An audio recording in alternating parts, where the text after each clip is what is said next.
امام مہدی کا ظہور، وہ لمحہ جس کا انتظار صدیوں سے ہو رہا ہے۔ لیکن سوال یہ ہے، ان کی فوج کون ہوگی؟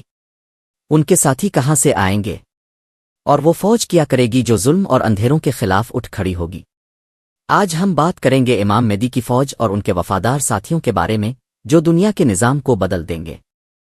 روایات میں آتا ہے کہ جب امام مہدی ظاہر ہوں گے تو ان کے ساتھ سب سے پہلے 313 ساتھی جمع ہوں گے، بالکل اسی تعداد میں جیسی جنگ بدر میں مسلمانوں کی تھی۔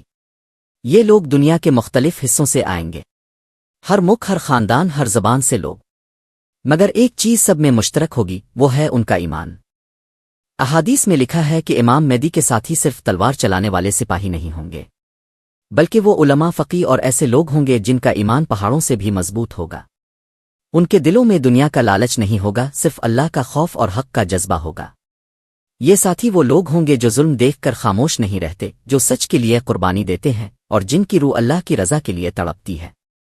امام مہدی کی فوج صرف جنگ لڑنے والی فوج نہیں ہوگی، یہ وہ لشکر ہوگا جو انصاف اور برابری قائم کرے گا۔ ظلم کا نظام، جعلی طاقتیں اور جھوٹی حکومتیں سب ان کے قدم کے نیچے گر جائیں گی۔ ان کا مشن ہوگا زمین کو انصاف سے بھرنا، حق کو واپس قائم کرنا، اور وہ نظام لانا جہاں صرف اللہ کا دین قائم ہوگا۔ سوچو، جب دنیا ظلم اور فتنے سے بھر چکی ہوگی، اس وقت ایک چھوٹی سی فوج اٹھ کھڑی ہوگی جو دنیا کے بڑے بڑے حکمرانوں کو ہلا دے گی۔ یہ صرف طاقت کی جنگ نہیں ہوگی بلکہ روحانی جنگ ہوگی، اور اللہ کی نصرت امام مہدی اور ان کی فوج کے ساتھ ہوگی۔ ان کے قدم قدم پر فرشتوں کی مدد ہوگی، اور ہر رکاوٹ مٹی کی طرح ٹوٹ جائے گی۔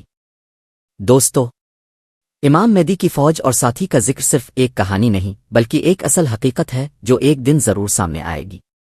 مگر سب سے بڑا سوال یہ ہے، اگر کل امام مہدی ظاہر ہوں تو کیا ہم ان کی فوج کا حصہ بننے کے لائق ہیں؟ کیا ہماری زندگی ایسی ہے کہ ان کا ساتھ دے سکیں؟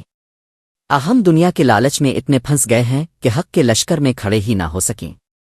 سوچو، کاش ہم بھی ان 313 ساتھیوں میں شامل ہو سکیں جہاں صرف ایک آواز گونج رہی ہوگی، حق آیا اور باطل مٹ گیا۔